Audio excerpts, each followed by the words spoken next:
tokoh-tokoh yang berani menanggung resiko, dipuji oleh para ulama, nama mereka harum di kemudian hari. Siapa? Abu Hasan al-Asy'ari. Abu Hasan al-Asy'ari. Abu Hasan al-Asy'ari tidak seperti tokoh-tokoh bid'ah, tidak seperti Abu Jahal, Abu Lahab. Tidak takut kehilangan pengaruh. Maka ditinggalkan baju beliau sebagai tokoh Mu'tazilah. Kan tokoh beliau, kan murid besar dari Al-Jubba'i yang sekaligus bapak tirinya, cerdas, tokoh, sampai beliau umur 40 tahun, berarti belum tua kan. Nah, di usia itu beliau menghilang selama hampir 2 bulan, lalu menampakkan dirinya dan siap kehilangan pengaruh.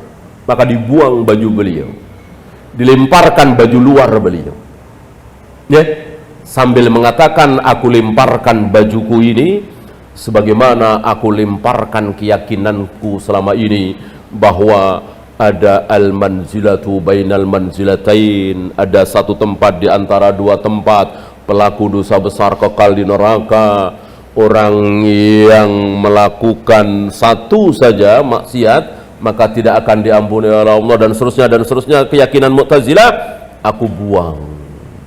Berarti beliau siap, dan itu dikatakan di hadapan siapa? Pengikutnya, jamaahnya.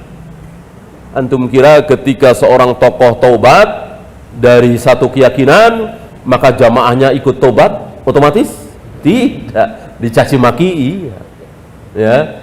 Antum kira tokoh bid'ah di negeri kita ketika ngaji sunnah lalu jamaahnya yang ribuan ikut ngaji sunnah? Enggak, dicaci maki. Iya, ya, sayang nih kiai kita ini udah melenceng, ya, udah ikut Wahabi ini, gitu. Yang ada dicaci maki, bukan oh kiai kita sudah ikut pengajian ini kita ikut, inilah yang hak.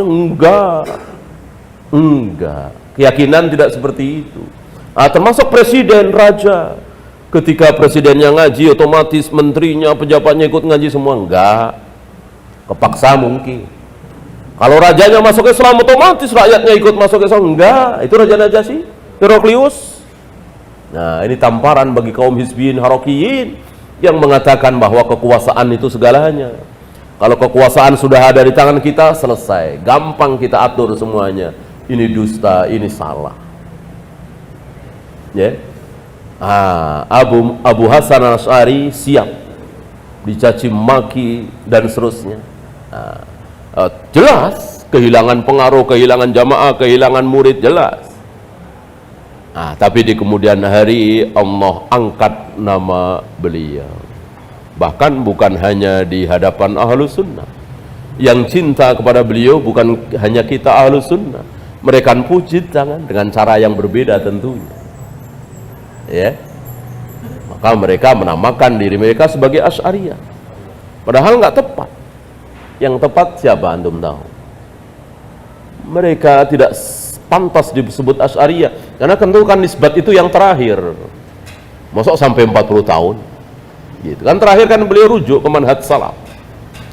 Maka mereka menamakan dirinya dengan Asy'ariyah, keliru. Yang benar kullabiyah.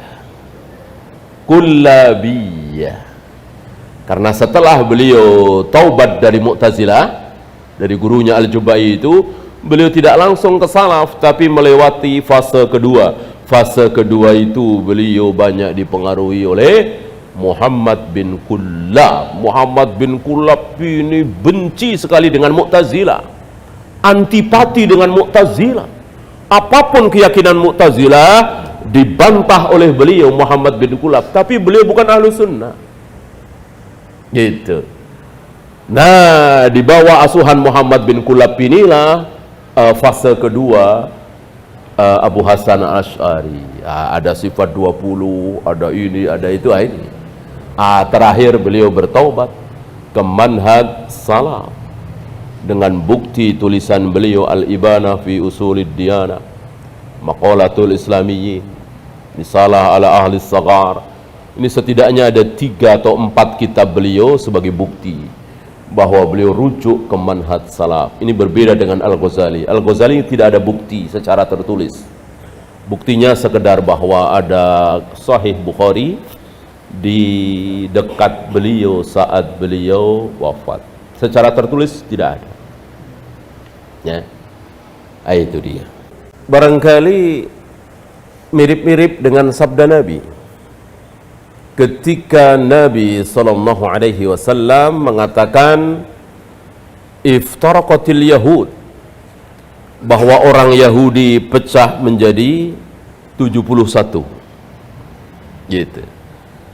Nah, di antara 71 ini kan ada satu yang benar, karena mestinya bukan Yahudi, kan nggak ada agama Yahudi, tapi karena nama Yahudi itu sudah mendunia, sudah ada kalimat Yahudi, maka disebut di Al-Quran, disebut di hadis gitu.